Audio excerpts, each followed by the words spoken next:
श्रीगणेशाय नमः। ओम गुरुर्ब्रह्मा गुरुर्विष्णु गुरुर्देवो महेश्वरः गुरुः साक्षात् परं ब्रह्म तस्मै श्रीगुरवे नमः। अखण्डमण्डलाकारं व्याप्तं येन चराचरं तत्पदं दर्शितं येन तस्मै श्रीगुरवे नमः। अज्ञानतिमिरान्धस्य ज्ञानाञ्जनशलाकया चक्षुरुन्मीलितं येन तस्मै श्रीगुरवे नमः। ध्यानमूलं गुरुर्मूर्तिः पूजामूलं गुरुर्पदम् मन्त्रमूलं गुरुर्वाक्यं मोक्षमूलं गुरुकृपा। सद्गुरु भगवान की जय। सच्चिदानंद भगवान की जय। हरि ओम।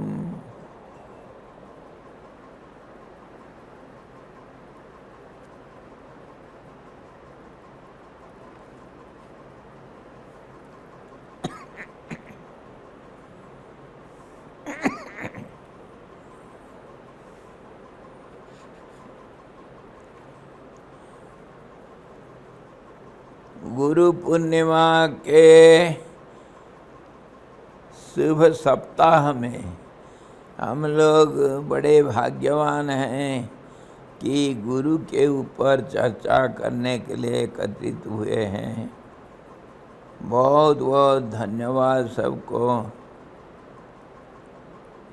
गुरु गीता इस सप्ताह में पाठ करना हमारे अहोभाग्य हैं। गया बार हम देखे थे गुरु जी का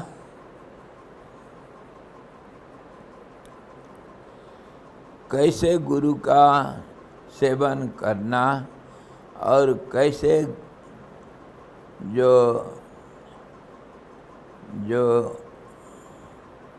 वंचक गुरु होते हैं, ठगू होते हैं, उनका सेवन नहीं करना, ये सब हम देख रहे थे। भगवान शंकर जी पार्वती जी को समझा रहे हैं।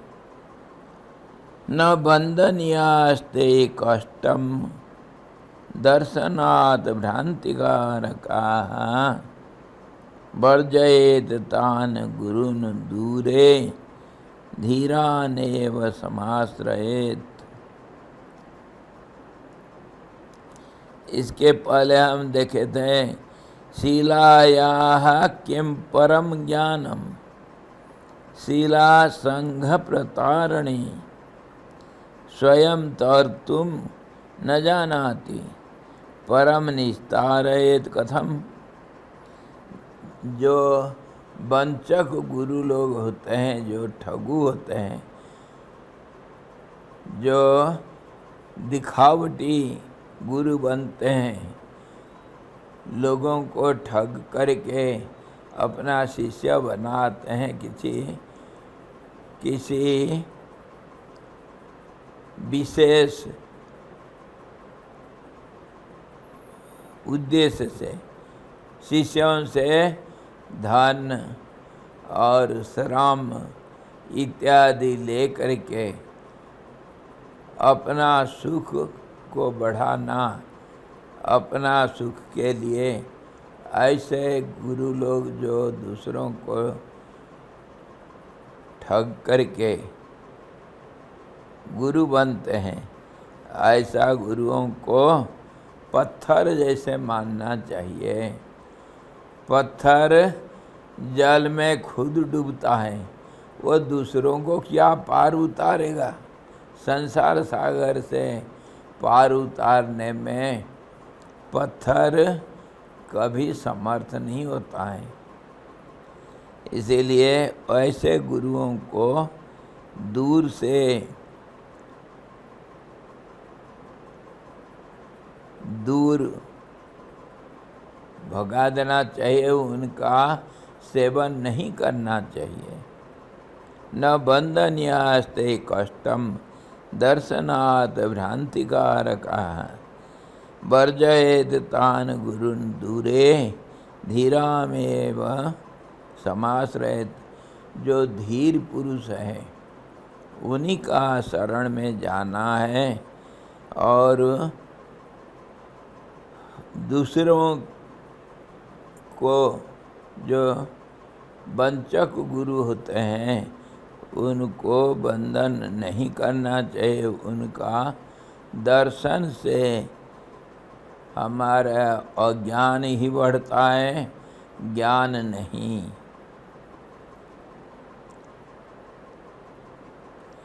धीर पुरुष किसको कहते हैं? गीता में हमको भगवान श्री कृष्ण द्वितीय अध्याय में धीर पुरुष अथवा स्थित प्रज्ञ का सारे लक्षण बताए हैं। साधारण धीर पुरुष उसको कहते हैं जिसका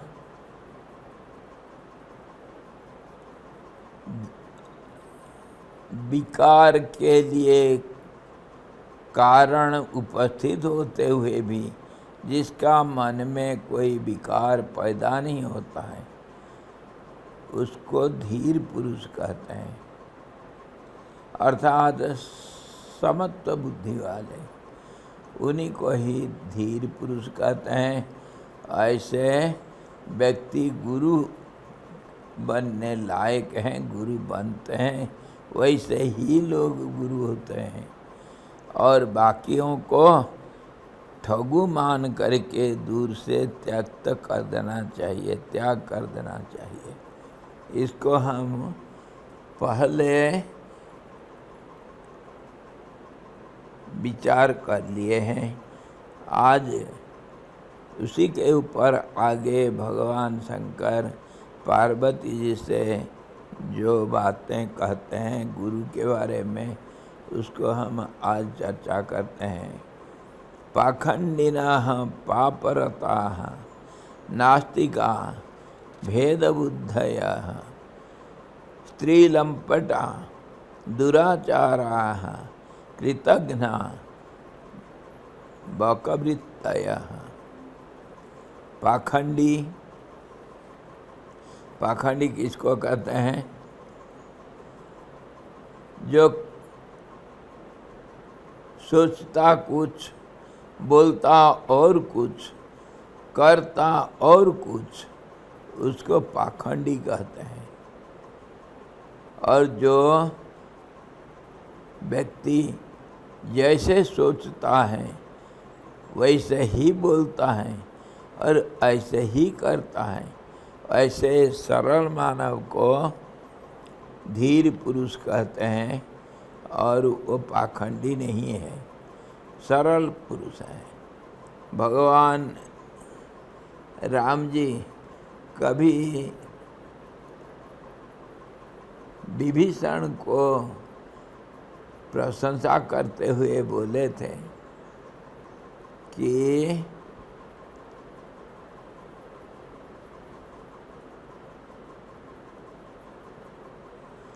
हे विभीषण, मुझे कुटिल मन वाले व्यक्ति पसंद नहीं है।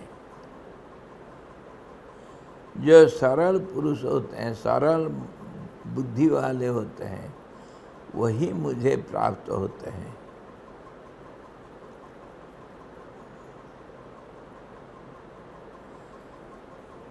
तुलसीदास जी रामायण में बोले, भगवान राम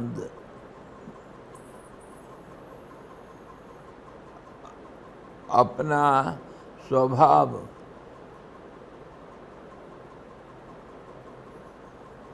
विभीषण को बताते हुए बोलते हैं कि मोहि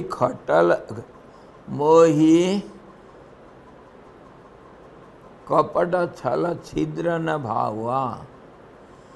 कपटी व्यक्ति, छली व्यक्ति जो दूसरों को ठगते हैं,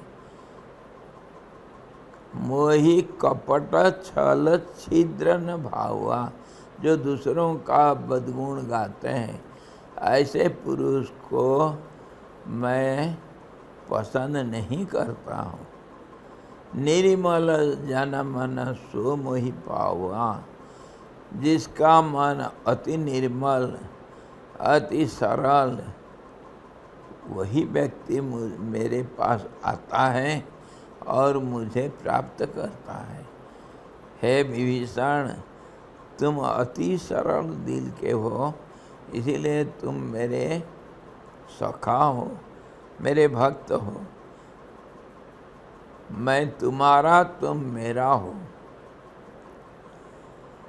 तो ऐसे जो पाखंडी लोग होते हैं, उनको गुरु कभी नहीं मानना। पापरता, पाप करने वाले, नास्तिक, भगवान में विश्वास नहीं है जिसका,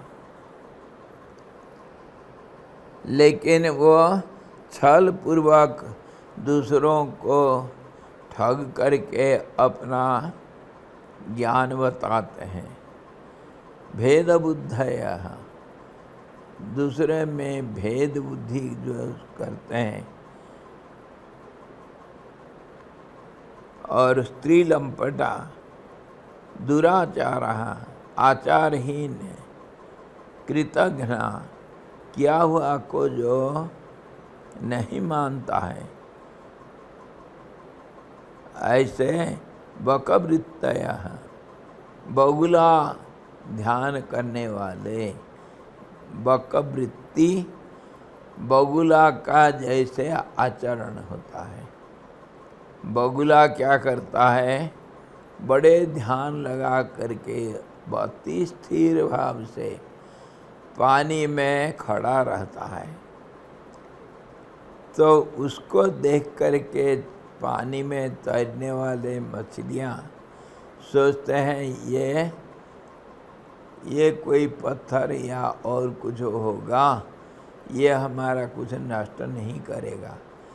तो उसके पास आते ही मछली को बगुला झटपट अपने चोंच में पकड़ लेता है। इसको कहते हैं बगुला ध्यान। ध्यान करता है किसके ऊपर, अपने खाद्य के ऊपर, अपने स्वार्थ के लिए ध्यान करता है। तो इसको कहते हैं बकवृत्ति वाले। ऐसा गुरुओं को, और जो कृतघ्न होते हैं,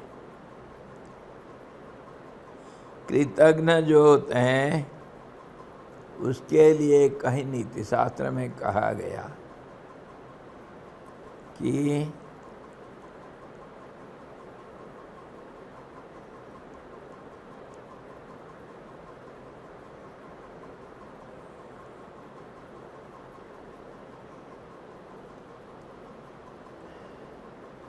तीन किस्म के लोग होते हैं। जो हमेशा जब तक सूर्य चंद्रमा रहते हैं, जब तक ये सृष्टि रहता है, तब तक नरक में सड़ते हैं। कौन तीन है?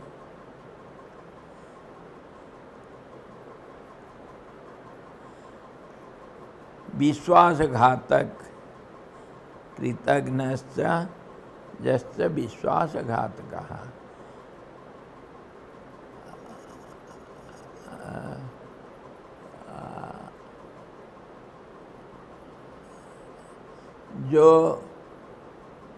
जो दोस्ती नहीं निभाता है, जो विश्वासघात करता है और जो किया हुआ को नहीं मानता है, ऐसा 3 लोग त्रयस्ते नरकम जानती यावदा भूत संप्लवम। जब तक सूर्य चंद्रमा पंचभूतों का पंचीकृत ये सृष्टि रहता है, तब तक वह नरक में जाते हैं, उनको उद्धार नहीं है।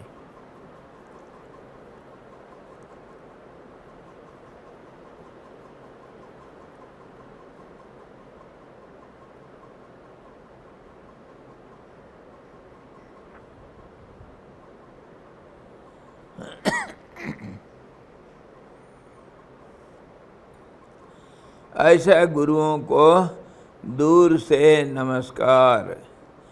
कर्म भ्रष्टा हैं, जो निहित कर्म को नहीं करते हैं, उन्हीं को तो दुराचारी कहते हैं। जो शास्त्र सम्मत कर्म को आचरण नहीं करते हैं। क्षमा नष्टा हैं, इनको कभी क्षमा नहीं करना चाहिए, न ये लोग किसी को क्षमा करते हैं। मतलब बदला लेने वाले, भेद बुद्धि वाले। निंद्यंतर कैश्चवादिनः, निंदनीय तर्क, वितंडा तर्क जिसको कहते हैं। तर्क करना चाहिए, लेकिन जो युक्ति संगत तर्क होता है उसको करना चाहिए, वितंडा तर्क नहीं करना चाहिए। ऐसा जो करते हैं,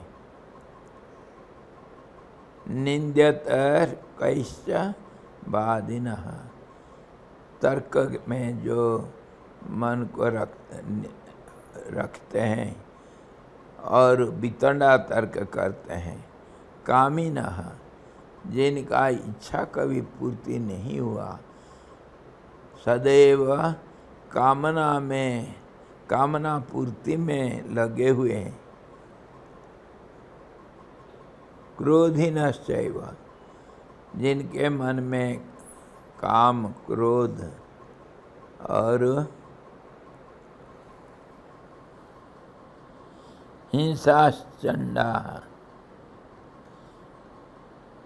और हिंसा करने वाले व्यक्ति सठास तथा सठ, जो दूसरे को ठगते हैं। ज्ञान लुप्ता न कर्तव्या, महापापस्तया प्रिय, महापापस्तथा प्रिय। शंकर जी पार्वती जी को समझाते हैं, ऐसे जो व्यक्ति होते हैं वो गुरु के लायक नहीं होते हैं। ऐसा व्यक्ति को कभी गुरु नहीं मानना चाहिए। एभ्यो भिन्नो गुरु सेव्य, एक भक्त्या विचार्य च, एक भक्ति से विचार पूर्वक गुरु को, अपना गुरु को निश्चय पूर्वक जान करके ये मेरे गुरु लायक हैं, ऐसा गुरु का सेवा अवश्य करना चाहिए। ये सब पाखंडी, पापी, नास्तिक, जो वेद में बताए गए सिद्धांतों को नहीं मानते हैं और अपनी मनमानी बातों का प्रचार करते हैं, स्वेच्छाचारी, भेद बुद्धि वाले, स्त्री लंपट, गलत आचरण करने वाले, कृतज्ञ, किए उपकार को जो भूल जाते हैं, बगुले की वृत्ति वाले बगुला भगत, कर्म से भ्रष्ट, क्षमा रहित, कुतर्कवादी, कामी, क्रोधी, हिंसा प्रिय, उग्र, ठग, अज्ञानी, महापापी, इन सब को त्याग कर विचार पूर्वक किसी सदाचारी ज्ञानी गुरु को भक्ति पूर्वक स्वीकार करना चाहिए, सेवा करना चाहिए। शिष्यादन्यत्र देवेशी न बदेद्यस्य कस्यचित् नराणां च फल प्राप्तो भक्तिरेव ही कारणम। हे देवेशी, हे पार्वती, शिष्य के अतिरिक्त किसी को ज्ञान का उपदेश नहीं करना चाहिए, क्योंकि फल की प्राप्ति में मनुष्यों को भक्ति ही कारण होता है।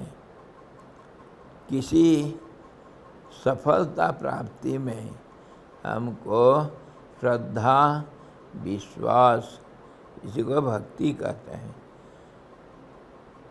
कहा गया, भवानी शंकरो वंदे श्रद्धा विश्वास रूपिणौ याभ्याम विना न पश्यन्ति सिद्धाः शांतस्थम ईश्वरम। बड़े बड़े सिद्ध लोग भी श्रद्धा और भक्ति के बिना अपने अंदर में वास किए हुए वासुदेव भगवान का दर्शन नहीं कर पाते हैं। भक्ति और श्रद्धा ये भवानी शंकर के रूप हैं।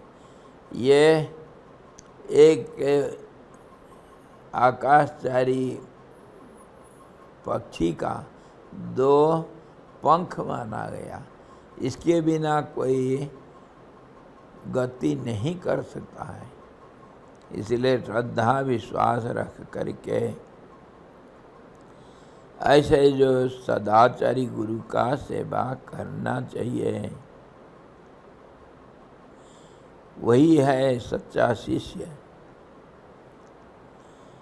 गूढ़ो दृढ़श्च प्रीतश्च मौनेन सुसमाहितः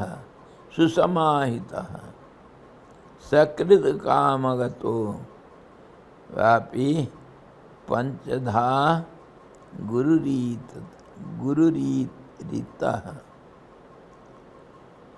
5 किस्म के गुरु होते हैं, और इसको हम जब गुरु का चयन करने में जाते हैं, पहले कहा गया है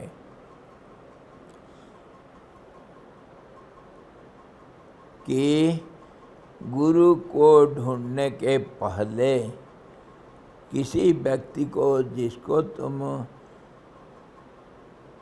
मान लेते हो गुरु, अपने मन से, किसी को बोलने का ज़रूरत नहीं, गुरु का चयन में जो लगा हुआ है, मेरे गुरु कौन हो सकता है, वो पहले जिसको मान लेता है गुरु, उसको हक रहता है पहला माना हुआ गुरु को, मतलब जिसको स्वीकार तो नहीं किया लेकिन मान लिया थोड़ा बहुत, ये मेरे गुरु होने लायक है, ऐसे गुरु का दोष पहले देखना चाहिए।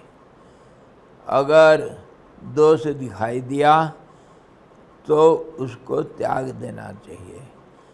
जिस व्यक्ति में कभी कोई दोष नहीं दिखता है, अपने आँख से कभी भी किसी कारण से कोई दोषयुक्त आचरण नहीं दिखता है, ऐसे व्यक्ति को मेरा गुरु है करके स्वीकार करना। पहले तुमको दिया गया है मौका, गुरु बनाने के पहले जिसको गुरु बनाने के लिए सोचते हो, उसके अंदर दोष देखना तुमको हक है। अगर दोष नहीं देखा पहले तो उसको निर्दोष मान करके उसको गुरु करके मान लो और उसके पास जा करके अपना जो मन में जो रखा है कि ये है भगवान, आप मेरे को गुरु के लायक मालूम पड़ते हैं, इसीलिए मैं आपको गुरु रूप से स्वीकार करता हूँ, मुझे आप भी शिष्य के रूप में स्वीकार कीजिए, प्रार्थना करना चाहिए। उसके बाद फिर गुरु का बारी आती है कि शिष्य को टटोलना। फिर गुरु शिष्य के अंदर दोष देखता है। अगर दोष दिखाई दिया, शिष्य के लायक नहीं मिला, तो उस शिष्य को गुरु स्वीकार नहीं करते हैं। और जो शिष्य उपयुक्त समस्त गुणों से, शिष्यों के गुणों से संपन्न है, श्रद्धा विश्वास इत्यादि से संपन्न है, भक्ति से संपन्न है, सदाचारी है, वैसे शिष्य को गुरु स्वीकार करता है। स्वीकार दोनों तरफ से अगर हो गया तभी जा करके गुरु शिष्य का संबंध बनता है, नहीं तो एक तरफा नहीं हो सकता है। आजकल के लड़कियां, आजकल के क्यों, आदिम युग से भी आ गया है। लड़की कभी अचानक किसी लड़के के प्यार में फंस जाती है, बिना विचार किए। बाद में उनका जो प्यार, आपसी प्यार, वो दुश्मनी में बदल जाता है, क्योंकि एक तरफा होता है। लड़की फंस गया लड़के के चक्कर में, अथवा लड़का फंस गया लड़की के चक्कर में, दोनों को स्वीकार नहीं करते हैं। उस स्थिति में दोनों का नुकसान ही होता है, उसमें कोई लाभ नहीं है। ऐसे ही पहले ज़माने से हमारे प्रकृति, मतलब हमारे जो माया जगत है, इसमें सर्वदा दिखा गया है। जैसे शादी करते हैं, लड़का लड़की को देखता है और लड़की लड़का को देखता है, दोनों का मन मिलने के बाद ही शादी का संबंध बनता है। जब तक दोनों को दिल से स्वीकार नहीं किए, तब जैसे विवाह संबंध नहीं होता है, वैसे ही गुरु शिष्य का भी संबंध स्वामी स्त्री का तो संबंध कहा गया 7 जन्म तक चलता है, लेकिन गुरु शिष्य का संबंध अनेक जन्म तक रहता है। जब तक शिष्य को ज्ञान प्राप्त नहीं हुआ, तब तक गुरु शिष्य से अलग नहीं हो सकता है। उसको बार बार शरीर धारण करके शिष्य का यथोचित उपकार करके शिष्य को ज्ञान देने तक वो शिष्य के बंधन में बंध जाता है। शिष्य को जब तक ज्ञान नहीं हुआ, तब तक गुरु गुरु नहीं है। शिष्य का जो कर्तव्य पहले हो चुका है, मान लिया दिल से, और तब फिर गुरु का सेवा पूर्ण रूप से शिष्य को करना चाहिए।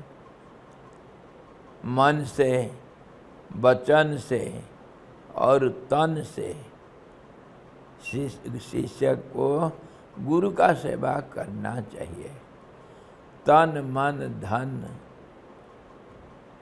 सब तरह से सेवा करना चाहिए। उतना ही कर्तव्य शिष्य का है। बाकी गुरु का कर्तव्य जैसे भी हो, शिष्य का ज्ञान प्राप्ति तक उसका कर्तव्य पूर्ण नहीं होता है।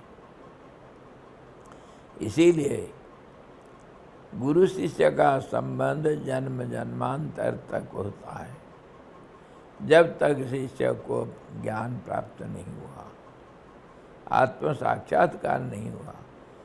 इसीलिए गुरु शिष्य का जो संबंध बहुत विचार करके स्थापित करना चाहिए और किसी ठगु गुरुओं के चक्कर में नहीं पड़ना चाहिए। ये ठगु गुरु बहुत किस्म के होते हैं। ठगने के लिए, अज्ञानियों को ठगने के लिए बहुत आसान होता है। सारे अज्ञानी हैं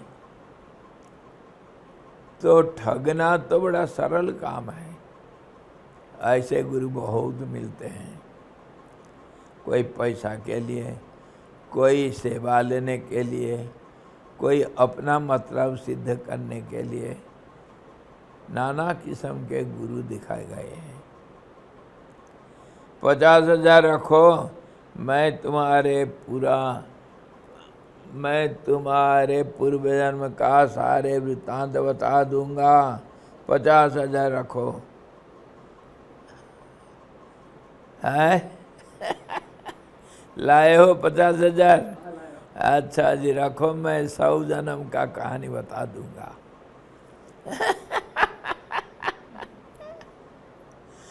ऐसे गुरु बहुत मिलते हैं और आखिर वो अपना कर्म को भोग करते हैं। स्वार्थी गुरु हमेशा अपना कर्म का फल रूपी दुख भागी होते हैं, परंतु फिर भी सुधरते नहीं, दुनिया को ठगते रहते हैं। ऐसे गुरुओं को दूर से दूर करना चाहिए। और 5 किस्म के गुरु होते हैं। ऐसे गुरुओं को पहले चयन करना चाहिए, उसके बाद गुरु चरण में समस्त अपनापना सबको त्याग करके गुरु चरण में हमेशा शरणागत होना चाहिए। ये 5 किस्म के गुरु कैसे होते हैं? गूढ़, दृढ़, प्रीत और मौनी, सुसमाहित, सकृत कामगत। ऐसा 5 किस्म के गुरु होते हैं। जो सच्चे गुरु, इनके ऊपर हम आज विशेष चर्चा करेंगे। गुरु पूर्णिमा के सप्ताह में 5 किस्म के सद्गुरु कैसे होते हैं। कुछ गुरु ऐसे होते हैं जो अपने को दुनिया से छिपाए रखते हैं, उन्हें गूढ़ कहते हैं। इनके बारे में मैं बहुत कहानियाँ आपको बताया हूँ।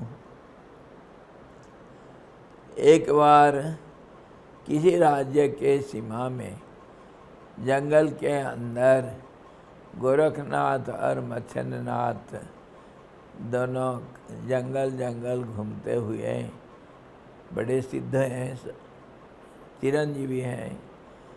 कहीं घूमते घूमते किसी राज्य के किसी भयंकर जंगल में ये दोनों अपना एकांत का आनंद लूट रहे थे। किसी भी हालत में कैसे भी राजा को पता चला कि साक्षात गोरखनाथ और मच्छिंद्रनाथ ये हमारे राज्य के सीमा में, हमारे जंगल के अंदर रहते हैं, इनका दर्शन ही बड़ा सौभाग्य माना जाता है। चलो मंत्रियों को बोले, देखो निश्चय करो ये गोरखनाथ और मच्छरनाथ हैं। तो मंत्री लोग सीआईडी लगा करके देखे, ये सचमुच गोरखनाथ और मच्छरनाथ हैं। तो राजा तैयारी किया, चलो ऐसे सिद्ध पुरुषों का दर्शन करेंगे।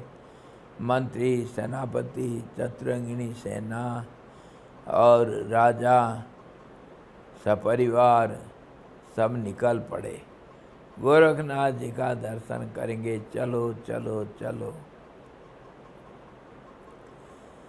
सब जा करके जंगल में घुस गए और कोलाहल हो रहा है। इतने लोग जब जाएंगे कुछ ना कुछ तो आवाज़ आता है और धूल भी उड़ता है, इतने चतुरंगिणी सेना जाते हैं। इसको देख कर के गोरखनाथ मच्छरनाथ दोनों विचार करते हैं कि अरे ये तो हमारे ऊपर विपत्ति आ गया। राजा आया तो हजारों लोग आएंगे हमारे पास, हमारा एकांत का मौज टूट जाएगी, एकांत का आनंद हमारा नहीं मिलेगा, नहीं रहेगा। तो क्या करें? वो छल करते हैं, गूढ़ मतलब छिपाते हैं अपने आप को। कैसे छिपाए? कहीं भिक्षा में प्राप्त कोई सूखा रोटी 2-4 को बीच में रख लेते हैं प्लानिंग करके, और 2 डंडा ले करके आपस में लड़ाई शुरू कर दिए। वो बंटवारा कर रहे हैं सूखा रोटी, आपस में लड़ाई, गाली गुलज, कान नहीं सुनेगा ऐसा गाली एक दूसरे को देते हैं। साला कुत्ता का बच्चा, हाय। जैसे लड़कियां आपस में फोन में बात करते हैं ना बड़े प्यार से, साली कुत्ती ऐसे ही ये आपस में लड़ रहे हैं। 2 टुकड़े सूखे रोटी के लिए आपस में गाली गुलज चल रहा है, अपने को छिपाने के लिए। तो मैं मांग करके लाया था रोटी, मुझे ज़्यादा चाहिए, मुझे बहुत भूख लग रहा है।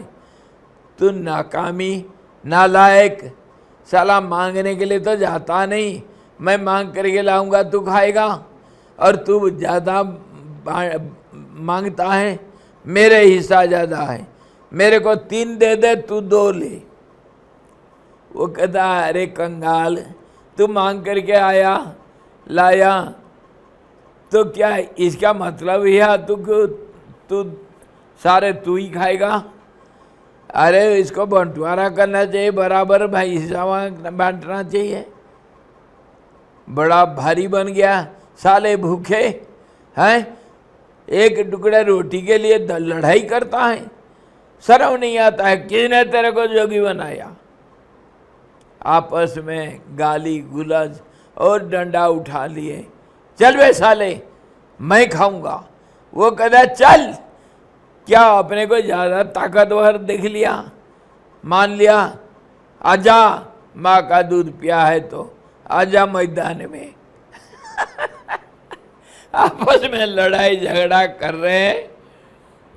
और दूर से जब राजा देखा, अरे ये गोरखनाथ है, मच्छरनाथ है, अरे 2 टुकड़े सूखे रोटी के लिए झगड़ा करते हैं। चलो ये गुप्तचर लोग हमारे सब गलत समाचार ला करके हमको दिए हैं, चलो वापस, ये कोई गोरखनाथ हो सकते हैं। वहीं से सब वापस हो गए। ये गलत समाचार मिला हमको, ये गोरखनाथ नहीं, ये कोई भूखे कंगाल भीख मंगे। वो जब चले गए, दोनों बड़े आनंद से हंस हंस करके हाथ मिलाते हैं, गले मिलाते हैं, बच गए हम, बच गए, बच गए। इसको ठगना नहीं कहते हैं, ये दूसरों को ठगे नहीं पर अपने को बचाव किए। देखो लॉ क्या कहता है,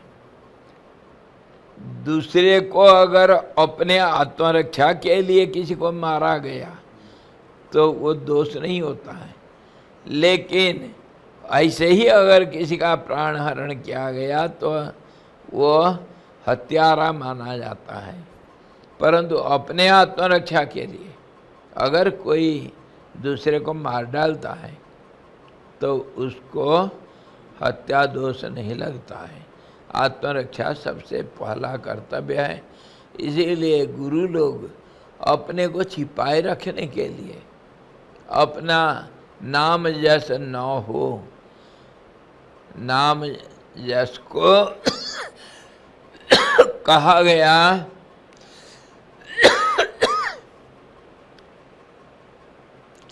हमारे अवधूत गीता में, प्रतिष्ठा सुकरिविष्ठा।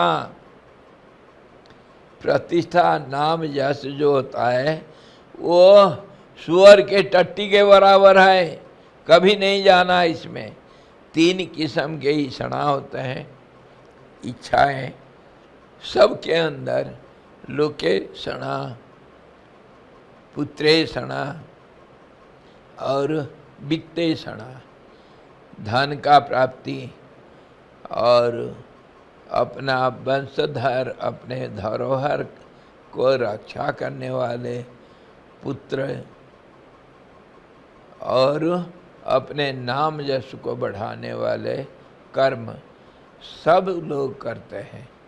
ये 3 ईषणा कामना ये महाभयंकर है जो हमको संसार सागर में डूबे रखता है। इसीलिए नाम यश से दूर रहना ये अवधूत गीता में कहा गया। इसको एक सुकरी के विष्ठा के समान मानना चाहिए। प्रतिष्ठा सबसे खतरनाक चीज़ है, नाम जैसे तुमको ले डूबता है। इसीलिए ये आत्मरक्षा, नाम जैसे दूर रहने के लिए बड़े लोग ज्ञानी लोग अपने को छिपाए रखते हैं। ये एक नहीं, बहुत ऐसा कहानियां हैं।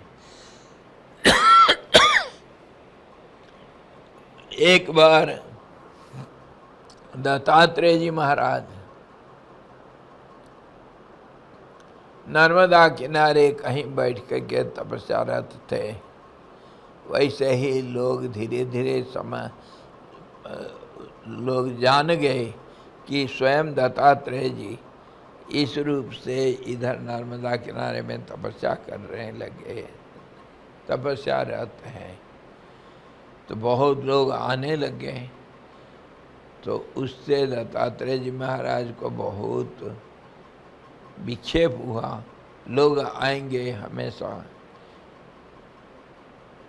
अनाप शनाप कुछ प्रश्न करना, और लोग महात्माओं के पास जाते हैं क्यों? कुछ प्राप्ति के लिए, कुछ अर्थ के लिए। मेरा लड़का ने, गुरुजी थोड़ा मेरे को आशीर्वाद कर दो ना, मेरा लड़का का नौकरी नहीं लगा गुरुजी, मेरे लड़की बहुत बड़ी हो गई, उसको कोई वर नहीं मिलता है गुरुजी, कुछ मेरे को मंत्र दे दो ना, मेरे लड़की का शादी हो जाए। इसीलिए तो महात्माओं के पास जाते हैं। और ये अवश्य महात्मा लोग कृपा करते हैं जो सच्चे दिल से जाते हैं, परंतु ये महात्माओं को पसंद नहीं है। महात्माओं को पसंद वही है जो भगवान के बारे में चर्चा करने के लिए जाते हैं। मुमुक्षु लोग जो महात्मा के पास जाते हैं, महात्माओं को बहुत अच्छा लगता है। इसके ऊपर एक घटना सुनो। स्वामी चिदानंद जी महाराज एक बार अपने ऋषिकेश गुरु निवास में अपना जो मीटिंग हॉल में बैठे हुए थे, बहुत सारे लोग बैठे हैं, हरिद्वार से, कहीं दिल्ली से, कितने लोग आ रखे हैं स्वामी जी को मिलने के लिए, सब बैठे हैं। कुछ वही सांसारिक की चर्चा, तो महात्मा के पास जाते हैं तो इसीलिए, स्वामी जी ऐसा हो गया मेरा, थोड़ा दया करो, मेरे लिए प्रार्थना करो, मेरे पिताजी आईसीयू में पड़े हैं, हॉस्पिटलाइज है वो रखे हैं, मेरे पिताजी को बचा दो गुरुजी। ऐसे ही सब चर्चा होता है। तो उसके बीच में एक छोटा सा बच्चा, 8-10 साल का बच्चा, जिसके मन में कोई छल कपट नहीं, स्वामी जी का बड़ा प्यारा, वो किसी का कहना नहीं माना, क्योंकि जो सेवक लोग थे स्वामी जी के, वो मना कर रहे थे, अभी स्वामी जी किसको मिल रहे हैं, कोई अंदर नहीं जाना। लेकिन बच्चे को कोई नियम कानून कोई नहीं लगता है, ये सारे नियम कानून के ऊपर होते हैं। जबरदस्ती घुस करके जा करके स्वामी जी के पास दंडवत प्रणाम किया, और स्वामी जी का बात को रोक करके, बच्चों के लिए कोई नियम कानून नहीं होता है, सरल दिल के होते हैं। स्वामी जी किसी के साथ कुछ बात कर रहे थे, बच्चा जा करके सीधा स्वामी जी के सामने बैठ गया, स्वामी जी आत्मा किसको कहते हैं, मेरे को समझाओ। ये बातों को सुन करके स्वामी जी कभी नाराज नहीं हुए, बल्कि इतना संतुष्ट हुए। एक बच्चा आत्मा के बारे में सवाल कर रहा है, और ये बूढ़े सब आ रखे हैं अपने स्वार्थ के लिए।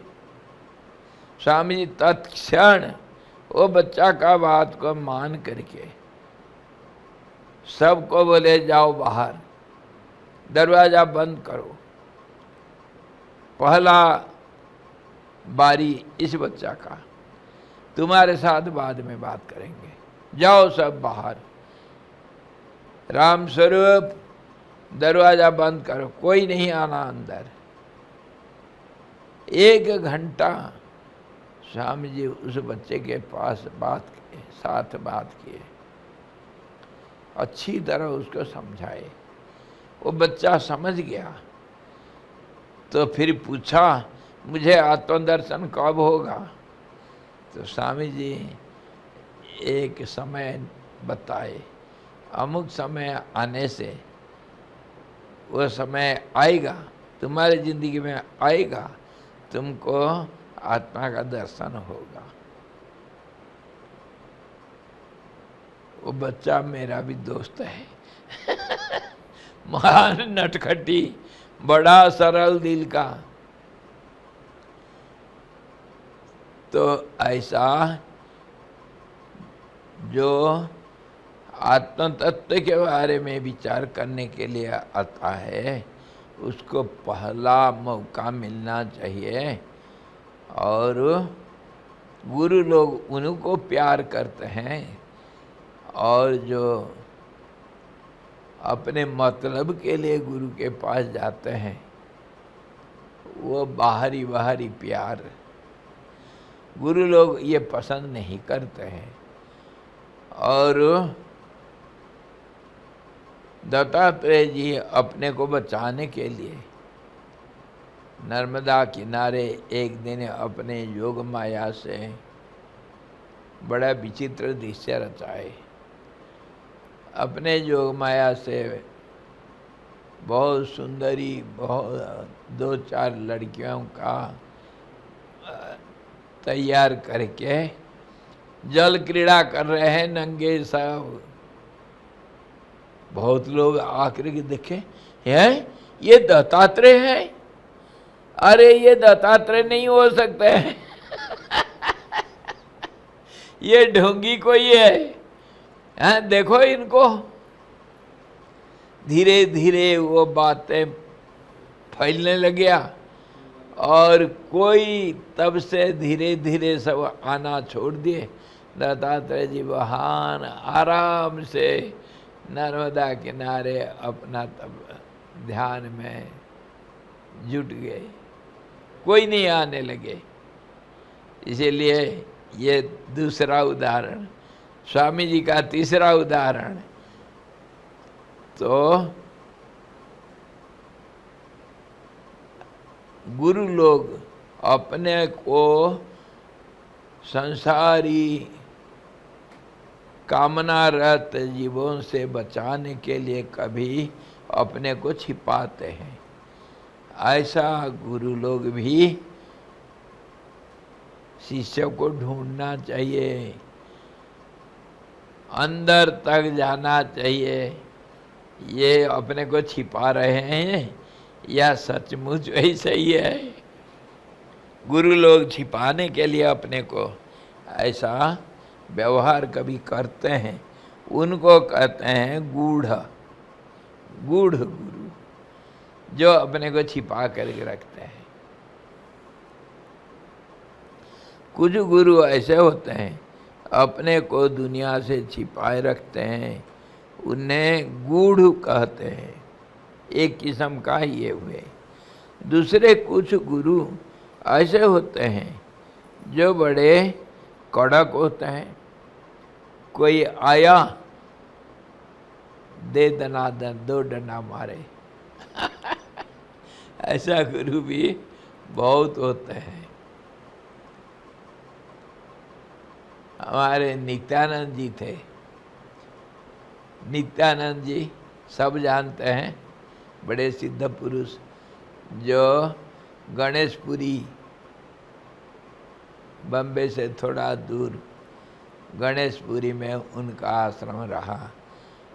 उनका स्वभाव था वो किसी को पास में आने नहीं देते थे, कोई आया उसको पत्थर मारते थे और जिसको पत्थर लगा और वो उससे खून बहा और उसको घाव हो गया, उसका किस्मत बन गया इसीलिए बम्बे से बड़े बड़े सेठ लोग जाते थे नित्यानंद स्वामी जी का पत्थर मार खाने के लिए पर सबको नहीं मारेंगे, उनको दिखता है किसका भविष्य कैसे, तभी उसी को पत्थर मारेंगे, डंडा भी मारेंगे, मार मार करके खून खराब कर देंगे और बाद में वो ऐसा पनपता है कि उसका विकास की रथ को कोई रोक नहीं सकते हैं। तो ऐसे गुरु जो लोग बड़े क्रोध को दिखाते हैं, दिखावटी क्रोध, तो वो होते हैं, उनको कहते हैं दृढ़, मतलब अपने बातों में हमेशा निश्चित रूप से दृढ़ रूप से रहते हैं, सबको ज्ञान का जो रहस्य कभी नहीं बताते हैं। ऐसे गुरु लोगों को दृढ़ गुरु कहा जाता है। और उसके विपरीत कुछ गुरु बहुत नरम होते हैं, बड़े प्यार करेंगे, बड़े प्यार करेंगे। उदाहरण अमृतामाई माता जी जो आया उसको गले लगाए, चुमा दिए, बहुत नरम, बड़े प्यारे। जो आया, पापी हो, धार्मिक हो, मतलबी हो, बिना मतलबी हो, सबको गले लगाते हैं। तो ऐसे गुरुओं को बोलते हैं प्रीत, प्रेमी गुरु। किसी को कभी रुष्ट वचन नहीं बोलते हैं, कड़क बात नहीं करते हैं, सबको आओ बेटा, ऐसे गुरु भी होते हैं। उनको बोलते हैं प्रीत। कुछ गुरु चुपचाप अपने आप में समाहित रहते हैं, यद्यपि गूढ़ जैसे अपने को छिपाते नहीं, किंतु अपना ज्ञान का प्रदर्शन भी नहीं करते हैं, चुपचाप पड़े रहेंगे। जब चुप हो गया, कोई बोला नहीं, कुछ कोई व्यवहार नहीं कर रहा है, तो फिर वो कैसा है कैसे जाना जाएगा? व्यवहार से तो पता चलता है। वो लोग चुपचाप पड़े रहते हैं, ऐसे जैसे देवरवा बाबा, जैसे नीमकरोली बाबा पड़े रहेंगे, 24 घंटा पड़े रहेंगे। एक बार ऐसा हुआ,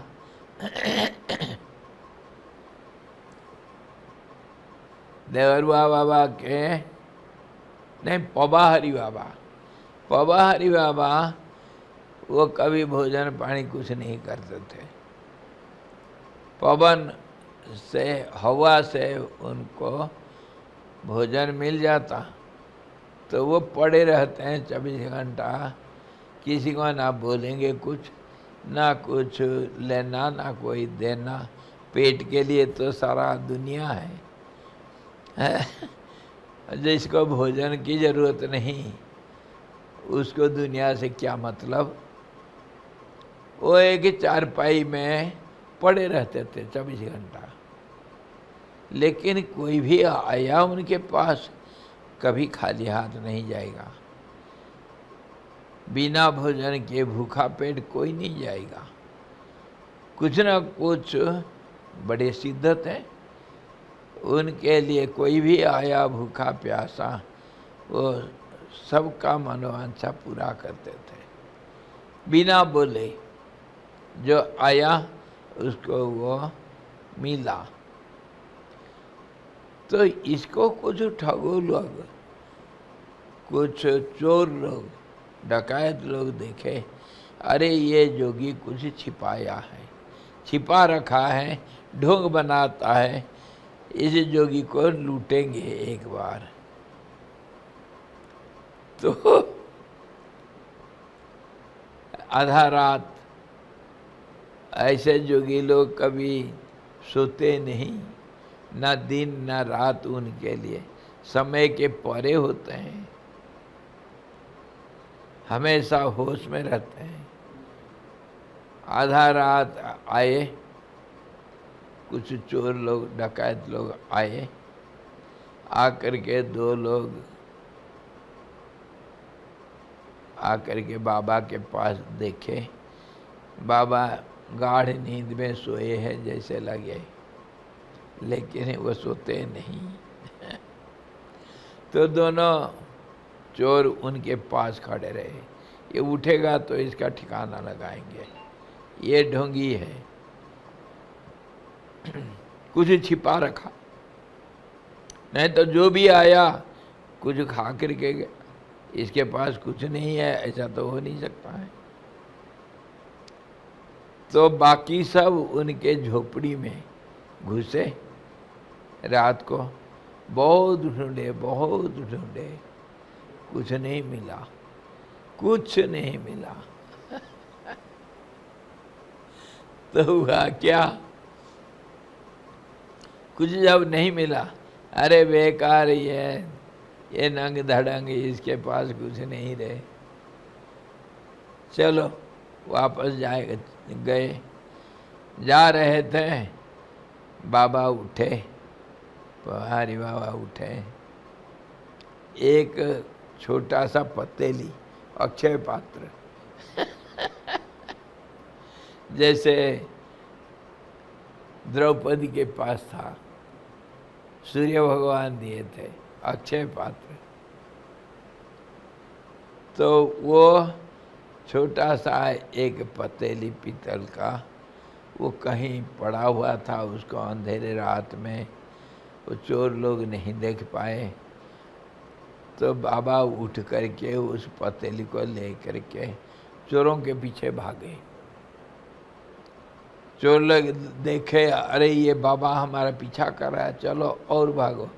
तो बाबा हल्ला किया, अरे मैं तुमको कुछ देने के लिए आ रहा हूँ, इसको ले जाओ ले जाओ, मैं तुम्हारा कुछ नुकसान नहीं करूँगा, विश्वास करो, कुछ चीज़ लाए हैं आपके लिए।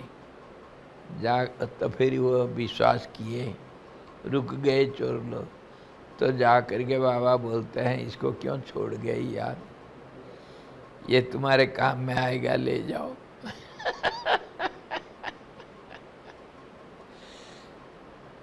खाली बर्तन। तो ऐसे भी कोई सिद्ध लोग, कोई गुरु लोग अपने आप को चुपचाप रखते हैं, अपना बड़ापना को ना दिखाते हैं, परंतु जरूरत पड़ने से सही व्यक्ति को सही उपदेश देते हैं। ऐसे गुरुओं को हम क्या मानते हैं जी? हम बोलते हैं समाहित।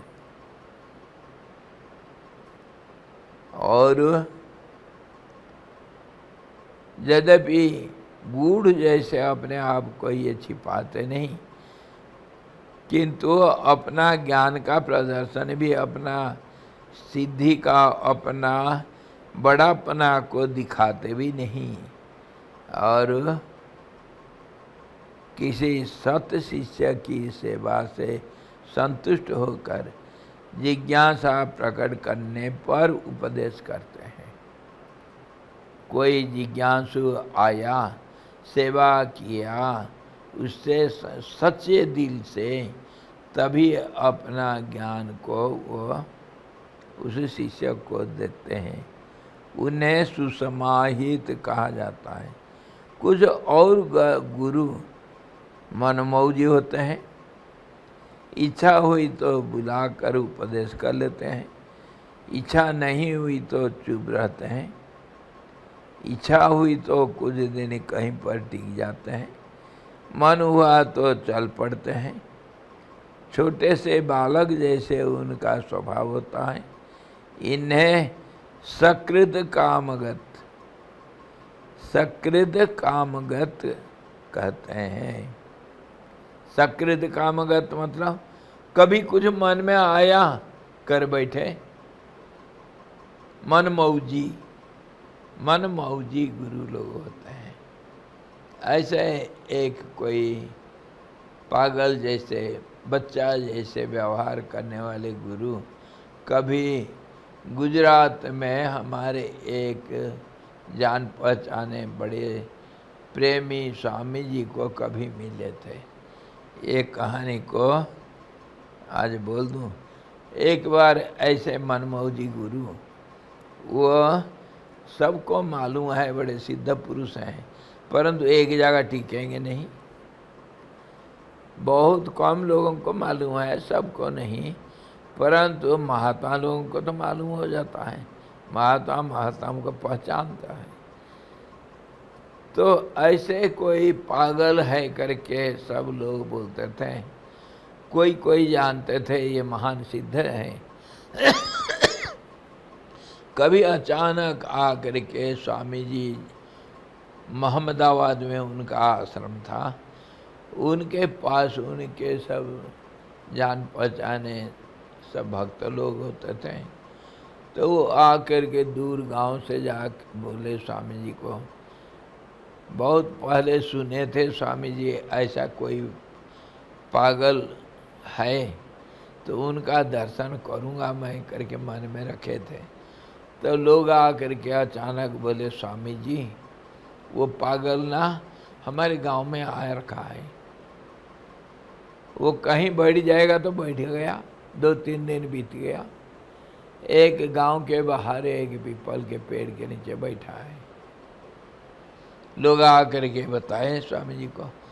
स्वामी जी तुरंत उठे और गए। गर्मी का दिन था, बड़ा सुंदर आम सब मिल रहा था बाजार में, बड़े स्वादिष्ट आम 1-2 किलो खरीद करके माता को भेंट दूंगा करके सोच करके जल्दी जल्दी जा करके उधर पहुंचते हैं।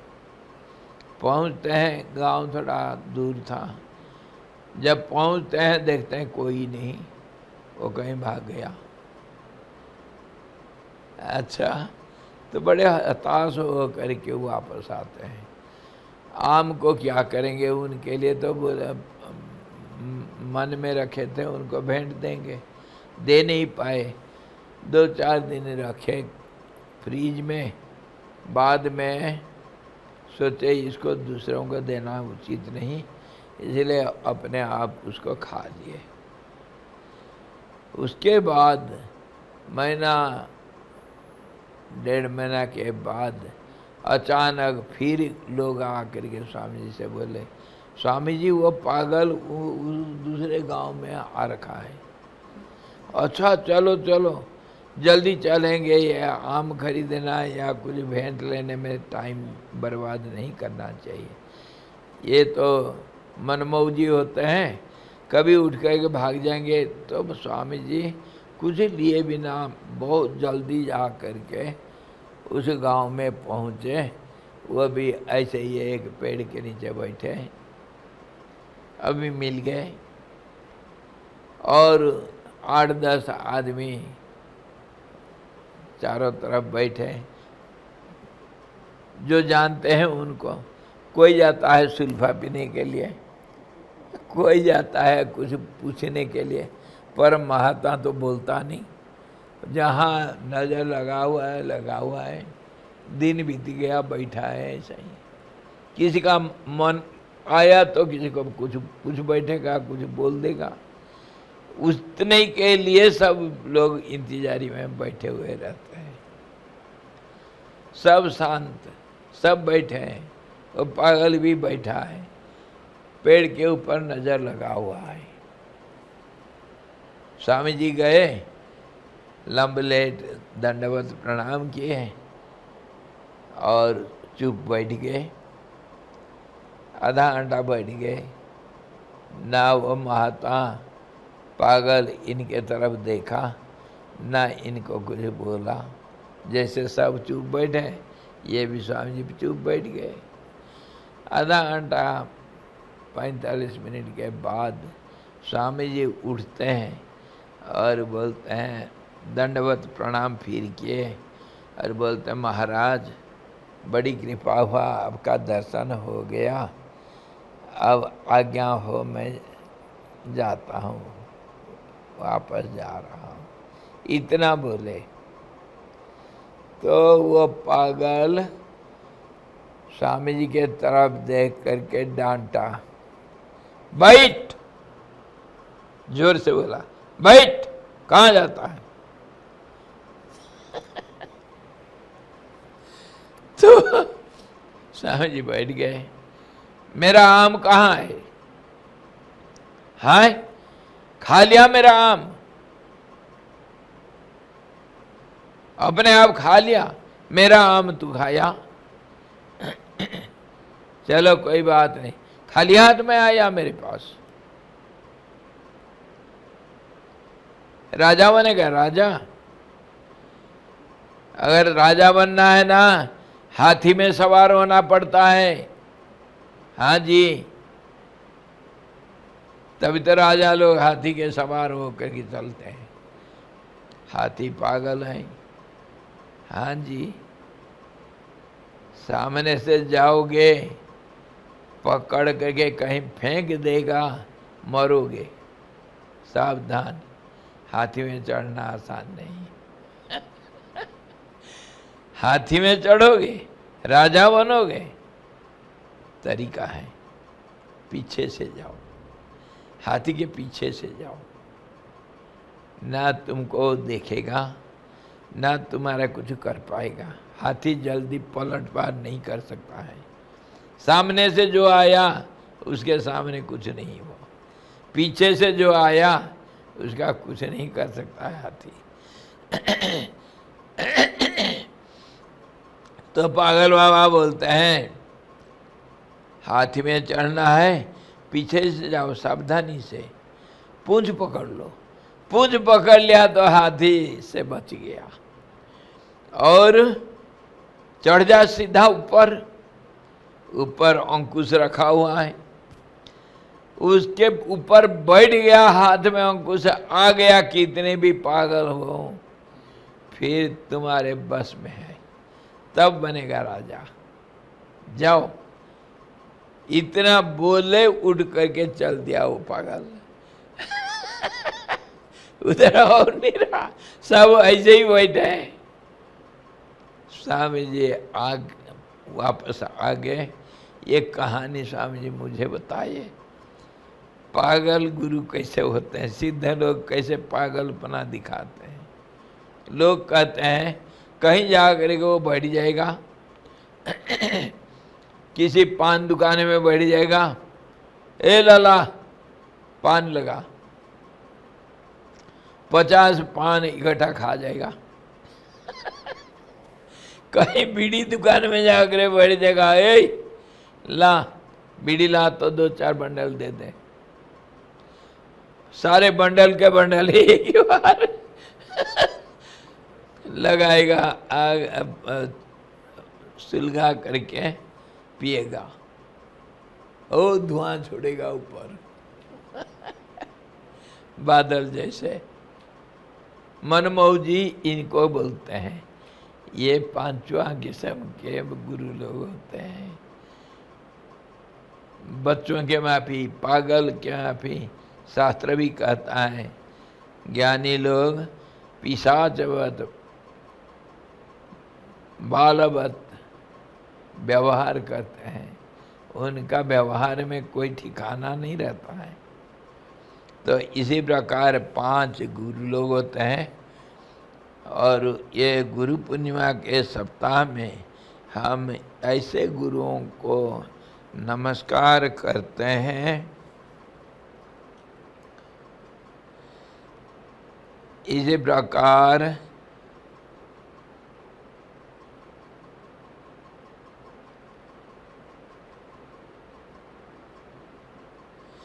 ऐसे गुरुओं के पास जाकर के शिष्य रूप से श्रद्धा विश्वास के साथ सेवा और प्रश्न के साथ गुरु का सेवन करना चाहिए। ये फिर बाद में हम देखेंगे अगले बार ऐसा गुरुओं को सेवन करने से क्या लाभ होता है, हमारा क्या होगा, इसको फिर बाद में देखेंगे। हरि ओम। पूर्णमदः पूर्णमिदं पूर्णात् पूर्णमुदच्यते पूर्णस्य पूर्णमादाय पूर्णमेवावशिष्यते।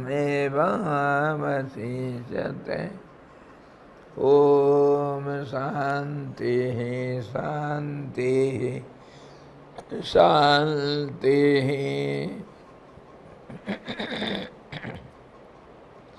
सद्गुरु भगवान की जय, सच्चिदानंद भगवान की जय। हरि ओम।